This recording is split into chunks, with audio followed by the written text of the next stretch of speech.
Hello students, मैं Prince Kamboj. आज हम डिस्कस करेंगे गॉस की प्रमेय के अनुप्रयोग। और गॉस की प्रमेय के अनुप्रयोग से पहले लास्ट वीडियो जिन बच्चों ने नहीं देखी है वो थी हमारी गॉस की प्रमेय। उस वीडियो को जरूर देख लें क्योंकि वो इससे ही रिलेटेड है। ठीक है, जो बच्चे हमसे अभी जुड़े हैं वो प्ले लिस्ट ओपन कर हमारे लेक्चर पड़े हुए हैं 1 2 3 4 के सीरियल वाइज, वो जरूर उनको देख लें। ठीक है, और जितना हो सके जो स्टूडेंट्स हैं उन तक वीडियो को जरूर शेयर करें और अपने क्वेश्चन को कमेंट सेक्शन में हमें जरूर बताएं। ठीक है, कमेंट लगातार करते रहें, एक शक्ति मिलती है कमेंट करने से, हमें लगता है कि हाँ आपका रिस्पॉन्स है। ठीक है, तो आज हम डिस्कस करेंगे गॉस की प्रमेय के अनुप्रयोग। पर इससे पहले जो हम डिस्कस करेंगे वो हमारी 3 हेडिंग होंगी। छोटी छोटी सी बातें हैं, वो डिस्कस करना बहुत जरूरी है। ठीक है, हालांकि पहले चैप्टर में दिए हैं पर मैं उनको गॉस की प्रमेय के अनुप्रयोग से पहले ही पढ़ाता हूं क्योंकि उनका प्रयोग ही यही है, उससे पहले कोई प्रयोग नहीं है। ठीक है, तो सबसे पहले जो हमारी हेडिंग होगी वो हेडिंग होगी हमारी फर्स्ट, रेखीय आवेश घनत्व। रेखीय आवेश घनत्व, रेखीय आवेश घनत्व। ठीक है, इंग्लिश मीडियम के लिए मैंने पहले ही ऑलरेडी पढ़ा चुका हूं, मैं सीबीएसई बोर्ड के बच्चों के लिए। ठीक है, रेखीय आवेश घनत्व हमारे कक्षा 12 के लेक्चर हिंदी और इंग्लिश दोनों में अलग अलग हैं। जो आपके रिलेटिव हैं आप उन तक सेंड कर सकते हैं। अगर कोई हिंदी मीडियम से है तो आप हिंदी मीडियम का लेक्चर, और इंग्लिश मीडियम से है तो इंग्लिश मीडियम का। ठीक है, तो आज हम डिस्कस करेंगे रेखीय आवेश घनत्व, उसके बाद पृष्ठ आवेश घनत्व, सेकेंड होगा हमारा पृष्ठ आवेश घनत्व, और थर्ड होगा हमारा आयतन आवेश घनत्व। ठीक है, तो डिस्कस करते हैं फर्स्ट रेखीय आवेश घनत्व। सपोज ये मेरे पास कोई एक पतला सा तार और इस पतले से तार पर ये कोई चार्ज है, ये चार्ज इस पर डिस्ट्रीब्यूट है। ठीक है, तो कुछ चाहे इसका रेखीय ध्यान रखना है, लंबाई जिसकी लंबाई ज्यादा हो उसके लिए हम रेखीय यूज करते हैं। पृष्ठ मतलब जिसमें हम बात कर रहे हो लंबाई और चौड़ाई, मतलब दोनों की, जैसे बोर्ड है इसकी लंबाई भी है चौड़ाई भी, तो पूरे पृष्ठ की बात करें। आयतन जैसे हमारा गोला है उसके गोले की बात कर रहे हैं जिसमें 3 डायमेंशनल होगा, ये 2 डायमेंशनल होगा, ये 1 डायमेंशनल, ये 1 विमीय, द्विविमीय और ये त्रिविमीय। ठीक है, तो ये होगी हमारी हेडिंग रेखीय आवेश घनत्व। ये हमने कोई एक पतली सी छड़ ली है या कोई तार लिया है, इस तार पर एक समान आवेश वितरित है, तो ये कहा इसका रेखीय आवेश घनत्व क्या होगा। तो ध्यान रखना है रेखीय आवेश जो घनत्व होता है इसको डिनोट करते हैं हम लैम्डा से। किससे डिनोट करते हैं हम? लैम्डा से डिनोट करते हैं। ठीक है, तो रेखीय आवेश घनत्व होता है एकांक लंबाई के किसी तार पर, एकांक लंबाई के किसी तार पर आवेश की मात्रा, एकांक लंबाई के किसी तार पर आवेश की मात्रा क्या कहलाती है? रेखीय आवेश घनत्व कहलाती है। क्या कहलाती है? रेखीय आवेश घनत्व कहलाती है। ठीक है, एकांक लंबाई के क्यों कहा है? अगर मैं इस तार की लंबाई L बराबर 1 मीटर ले लूं तो 1 मीटर लेने का मतलब होगा, मैंने कहा है एकांक लंबाई, एकांक लंबाई को न्यूमेरिकली हम कहें तो ये होता है 1 मीटर। ठीक है, एकांक का मतलब 1 और आगे मात्रक यूज करेंगे तो एकांक लंबाई का मतलब हमने L बराबर 1 मीटर कहा है। जब L की वैल्यू 1 मीटर लेंगे यहां से तो जाएगा लैम्डा बराबर क्यू, यानी कि आवेश Q है इस पर वितरित, तो ये आवेश Q किसके बराबर है? लैम्डा के। लैम्डा क्या है? रेखीय आवेश घनत्व। तो रेखीय आवेश घनत्व क्या होगा? एकांक लंबाई के किसी तार पर आवेश की मात्रा क्या कहलाती है? रेखीय आवेश घनत्व कहलाती है। मात्रक देख लेते हैं तो जाएगा लैम्डा का मात्रक बराबर क्या होगा? Q का मात्रक। Q क्या है? आवेश को क्या में मापते हैं? कूलाम। और लंबाई का मात्रक क्या होता है? मीटर। तो मात्रक जो बना है वो बना है इसका कूलाम मीटर। मात्रक क्या बना है इसका? कूलाम मीटर मात्रक बना है। ठीक है बच्चों, मात्रक बना है कूलाम मीटर। अगली जो हमारी हेडिंग है वो है पृष्ठ आवेश घनत्व। पृष्ठ का मतलब मैंने कोई सरफेस ली है जो 2 डायमेंशनल है, द्विविमीय 2D है। इस पृष्ठ पर ये एक समान आवेश वितरित है। ठीक है, और इसका जो क्षेत्रफल है वो मैंने लिया है ए क्या है? इसका क्षेत्रफल है पृष्ठ का। इसका पृष्ठ का क्या है, ए क्षेत्रफल है। तो उसने कहा है एकांक क्षेत्रफल वाले पृष्ठ पर, एकांक क्षेत्रफल, एकांक क्षेत्रफल कहने का मतलब ए बराबर क्या हो जाएगा, 1 मीटर स्क्वायर। ए बराबर क्या हो जाएगा, 1 मीटर स्क्वायर हो जाएगा। नोट्स बनाते हैं, नोट्स में जरूर इनको नोट करें। तो एकांक क्षेत्रफल वाले पृष्ठ पर, ठीक है, एकांक क्षेत्रफल वाले पृष्ठ पर आवेश की मात्रा, आवेश की मात्रा क्या कहलाती है, पृष्ठ आवेश घनत्व। दोबारा सुन ले, एकांक क्षेत्रफल वाले पृष्ठ पर आवेश की मात्रा पृष्ठ आवेश घनत्व कहलाती है। इसे सिग्मा से डिनोट करते हैं, ये सिग्मा है, सिग्मा का सिंबल है, ठीक है। तो जाएगा सिग्मा बराबर Q बाय ए। अगर आप ए की वैल्यू 1 लो, ए की वैल्यू कितनी लो, 1, जब 1 लेंगे तो क्या बन जाएगा, क्षेत्रफल एकांक, तो एकांक होगा तो Q किसके बराबर आएगा, सिग्मा के। तो सिग्मा जाएगा यहां से Q, सिग्मा जाएगा क्या, Q, क्योंकि आवेश की मात्रा क्या हो जाएगी, क्या, पृष्ठ आवेश घनत्व। कब, जब ए का मान हम क्या लेंगे, 1 मीटर स्क्वायर, ठीक है। मात्रक निकाल लेते हैं। तो सिग्मा का मात्रक होगा, सिग्मा का मात्रक बराबर Q का मात्रक क्या होता है, कूलाम, और ए क्षेत्रफल, क्षेत्रफल को मापते हैं मीटर स्क्वायर में, तो बन जाएगा कूलाम पर मीटर स्क्वायर, कूलाम पर मीटर स्क्वायर। अगला जो हमारी हेडिंग है वो है आयतन आवेश घनत्व। अगली जो हमारी हेडिंग है वो है आयतन आवेश घनत्व, ठीक है। वीडियो को पॉज करके नोट करते रहेंगे, फटाफट से नोट करें। उसके बाद आयतन आवेश घनत्व बताएंगे आपको, फटाफट से नोट करें, वीडियो को पॉज करके नोट करें।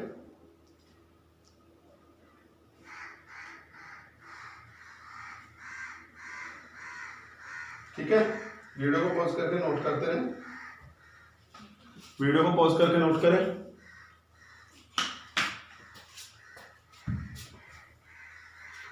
ठीक है, अगला जो डिस्कशन करेंगे वो डिस्कशन करेंगे हम किस पर, आयतन आवेश घनत्व पर, आयतन आवेश घनत्व पर, ठीक है। ये सपोज मेरे पास कोई स्फीयर है, गोला, ये है कोई गोला, ठीक है, स्फीयर, ये इसका सेंटर, और इस पर ये आवेश एक समान रूप से वितरित है, इसके पृष्ठ पर, इसके पृष्ठ पर एक समान रूप से कोई आवेश वितरित है, ठीक है। कितना चार्ज वितरित है, Q चार्ज हमने मान लिया वितरित है। इसका जो आयतन है वो मैंने मान लिया V, कितना मान लिया इसका आयतन, V मान लिया मैंने, वॉल्यूम। हेडिंग है आपकी आयतन आवेश घनत्व, हेडिंग क्या है, आयतन आवेश घनत्व।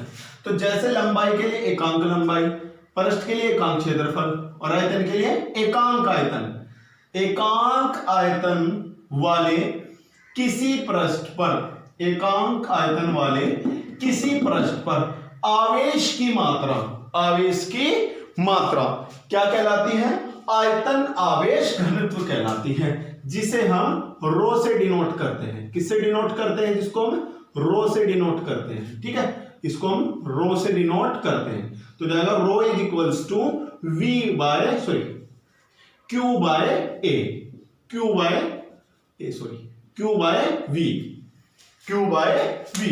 अब मैं आयतन को एकांक करता हूं, आयतन को एकांक करने का मतलब मुझे V का मान लेना है 1 मीटर क्यूब। कितना लेना है, 1 मीटर क्यूब। एकांक आयतन होने का मतलब आयतन 1 मीटर क्यूब है। तो जाएगा रो इज इक्वल्स टू, एक रखेंगे अपॉन में से 1, तुम्हें पता ही है, तो कितना जाएगा Q बाय 1 मतलब Q। तो क्या कहा है, एकांक आयतन वाले किसी पृष्ठ पर आवेश की मात्रा आयतन आवेश घनत्व कहलाती है।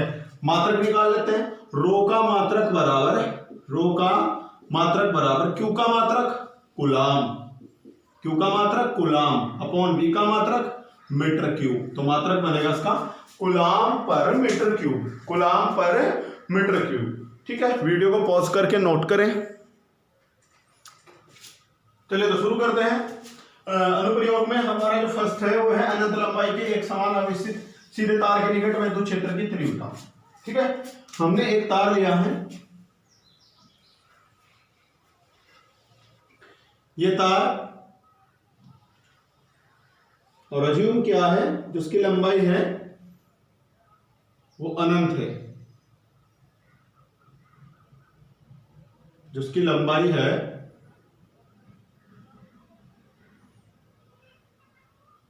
वो कैसी मान ली है हमने, अनंत मान ली है। कैसी मान ली है, अनंत मान ली है, ठीक है। इंक डाल दूं मैं,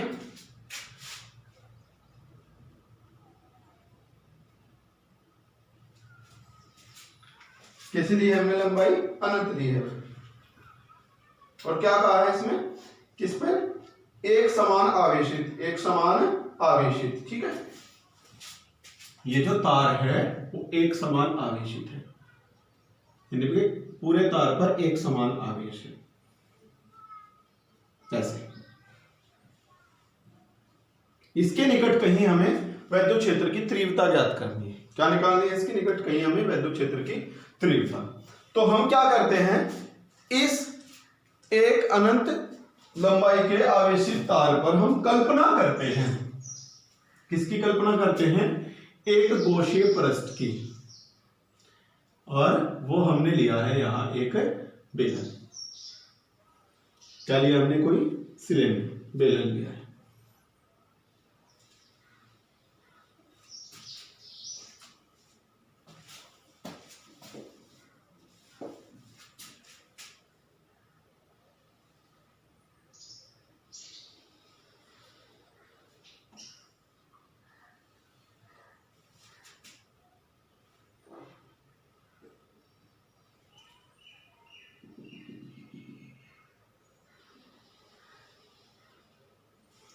नोट्स बनाते रहे बच्चे।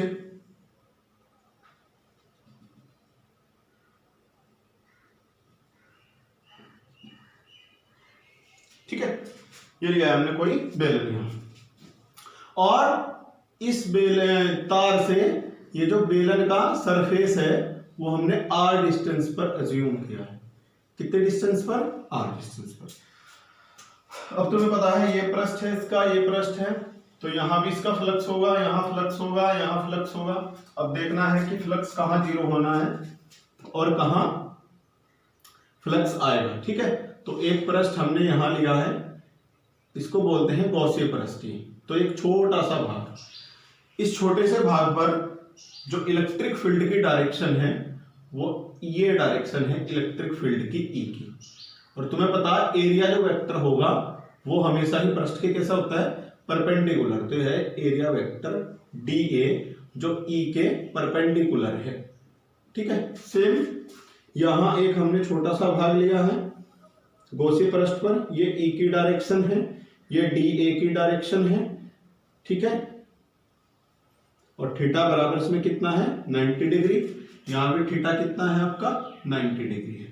तो अगर मैं आपसे पूछता हूं यहां फ्लक्स कितना होगा, आपको फॉर्मूला पता है, डी फाई ई सूक्ष्म के लिए यूज करते हैं, ई डॉट डी ए।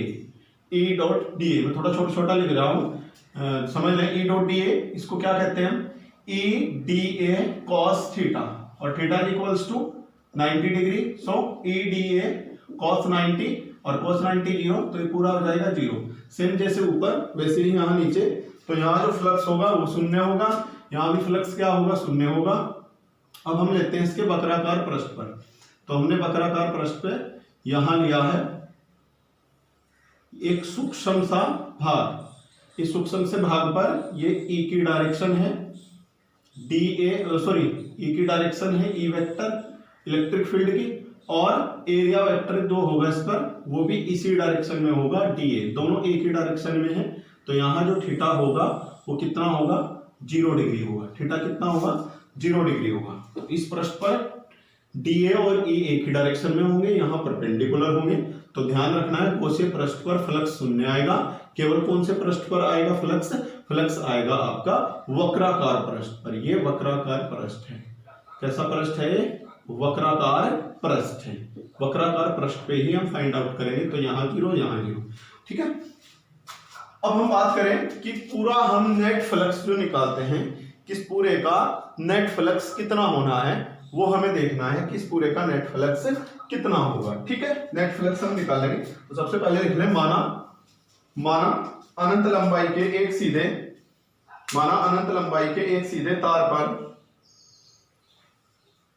आवेश एक समान रूप से वितरित है।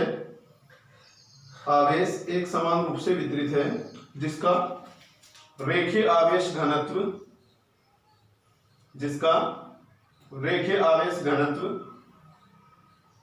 लैम्डा है। इस तार से r दूरी पर, इस तार से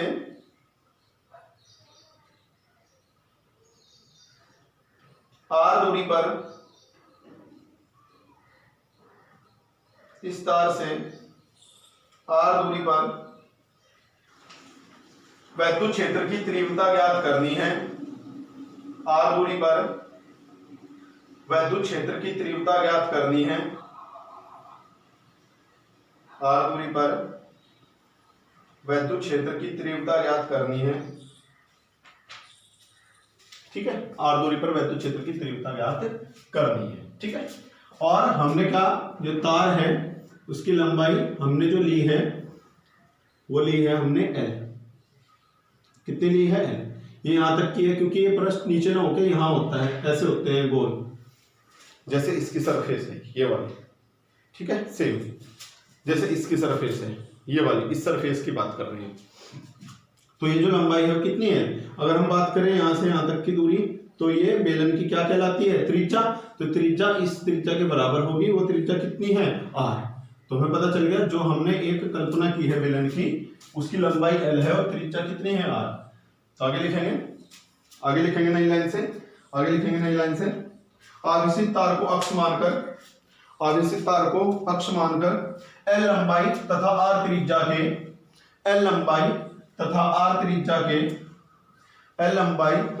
त्रिज्या के किसी बेलनाकार गौसीय पृष्ठ की कल्पना करते हैं।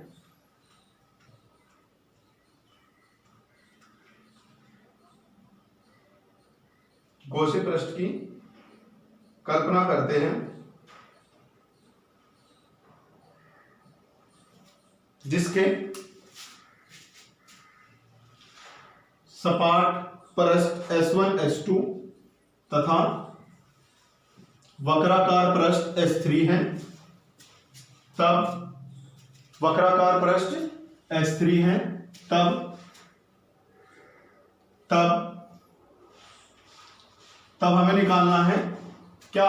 सबसे पहले फ्लक्स फाइंड आउट करेंगे। तो हमने पता चला यहाँ फ्लक्स 0 है तो यहाँ फ्लक्स निकलेगा, यहाँ फ्लक्स 0 है यहाँ फ्लक्स निकलेगा। फ्लक्स कौन से पृष्ठ पे निकलेगा? S3। तब S3 पृष्ठ पर फ्लक्स,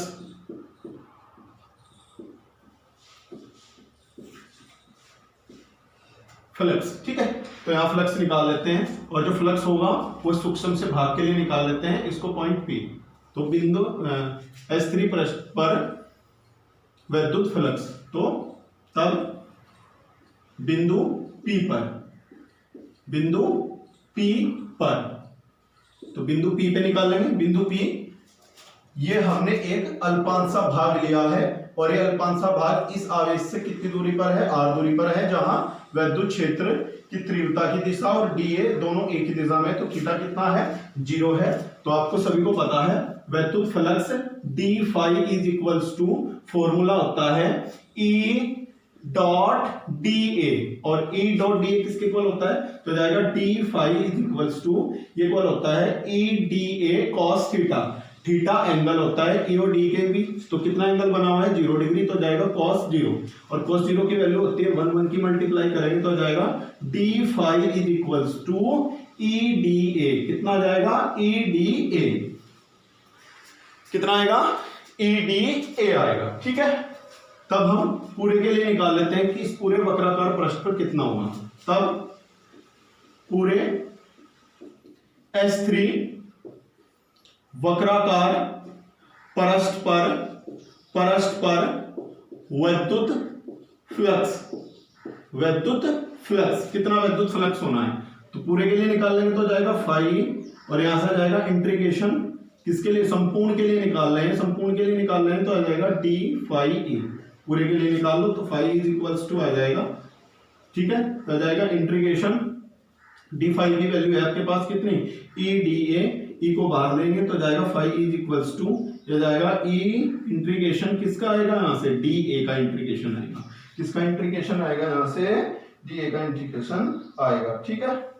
इसका इंटीग्रेशन आएगा dA का इंटीग्रेशन आएगा। और dA का जो इंटीग्रेशन है किस पृष्ठ के लिए निकाले, S3 के लिए, S3 के लिए इंटीग्रेशन है, S3 के लिए।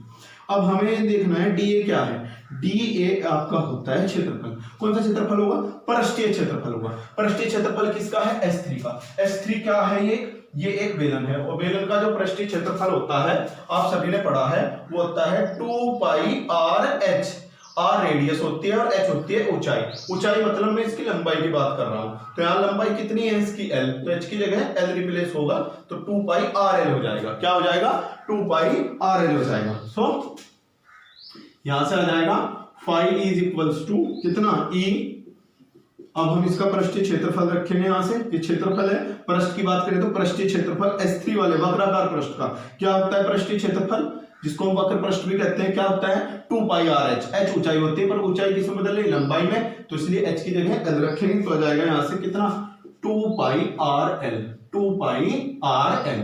इसको इक्वेशन फर्स्ट डाल के यही छोड़ देंगे, ठीक है। अब गॉस की प्रमेय का यूज करेंगे क्योंकि जिसका अनुप्रयोग है उसका हमें प्रयोग जरूर करना है। तो गॉस की प्रमेय से, गॉस की प्रमेय से, गॉस की प्रमेय से, और गॉस की प्रमेय में पढ़ चुके हो आप। क्या पढ़ा है आपने गॉस की प्रमेय में, गॉस की प्रमेय में आपने पढ़ा है फाई इज इक्वल्स टू क्या, Q into 1 bye epsilon not. पढ़ा है या नहीं पढ़ा है। जिन बच्चों ने गॉस की प्रमेय नहीं पढ़ी है वो पिछला लेक्चर जरूर पढ़ लें और उससे पिछले लेक्चर भी जरूर पढ़ते रहे, अपने नोट्स बनाते रहे, ठीक है।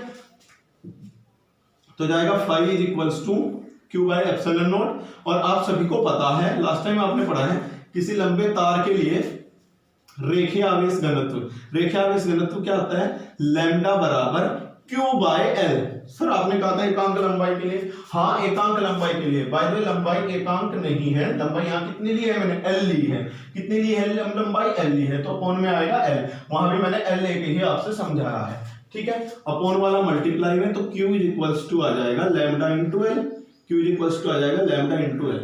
तो क्या करेंगे, Q की जगह ये वैल्यू पुट करेंगे तो आ जाएगा phi is equals to, phi is equals to Q की जगह आएगा लैम्डा इंटू L और 1 बाय एप्सिलॉन नॉट। क्या करेंगे, समीकरण 1 से फाई ई का मान रखेंगे। समीकरण 1 से फाई ई का मान रख लो। समीकरण 1 से फाई ई का मान रखने पर, रखिए जरा, फाई का मान कितना है, फाई का मान है E 2 पाई RL बराबर कितना है, lambda into L 1 bye epsilon not. क्या होगा, L से L कैंसिल हो जाएगा, E की वैल्यू फाइंड आउट करेंगे तो E इज इक्वल्स टू आ जाएगा यहां से लैम्डा अपॉन, ये मल्टीप्लाई वाला अपॉन में 2 पाई R और into 1 upon epsilon not, into 1 upon epsilon not. हमें क्या निकालना था, वैद्युत क्षेत्र की तीव्रता निकालनी थी। क्या निकालना था हमें,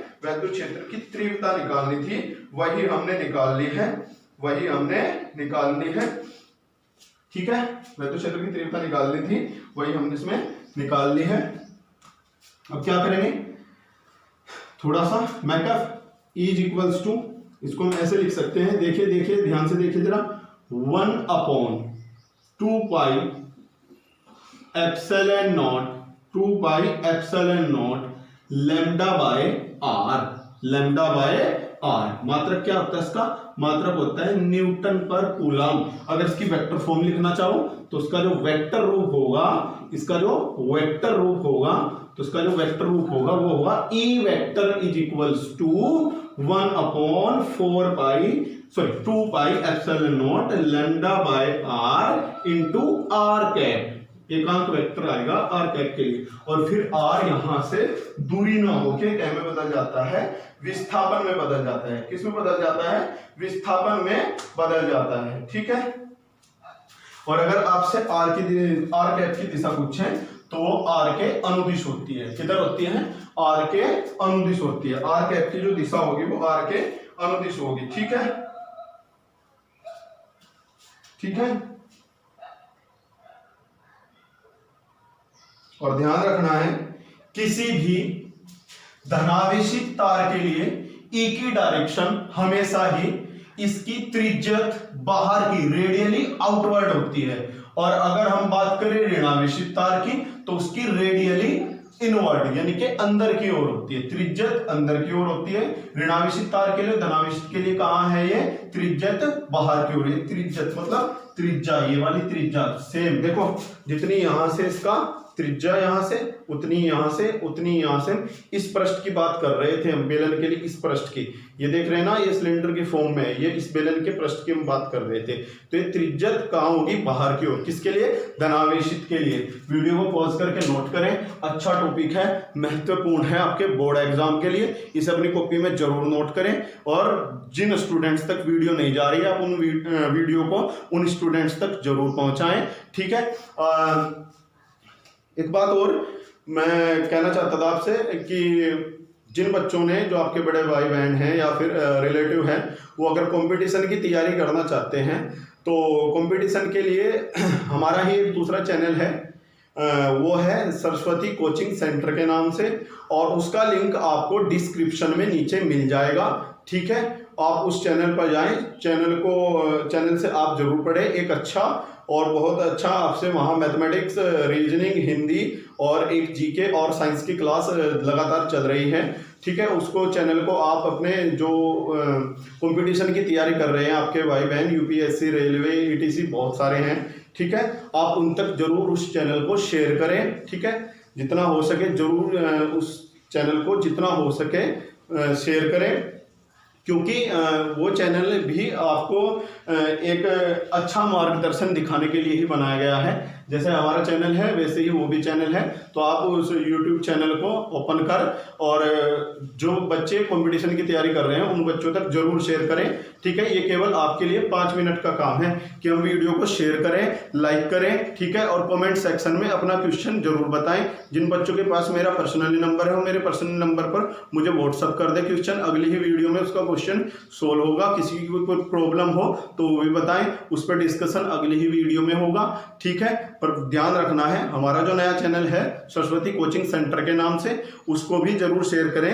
वो आपके कंपटीशन एग्जाम के लिए है, एक अच्छी और बेहतरीन ट्रिक के साथ आपको सर उसमें पढ़ाएंगे, ठीक है। Okay, thank you.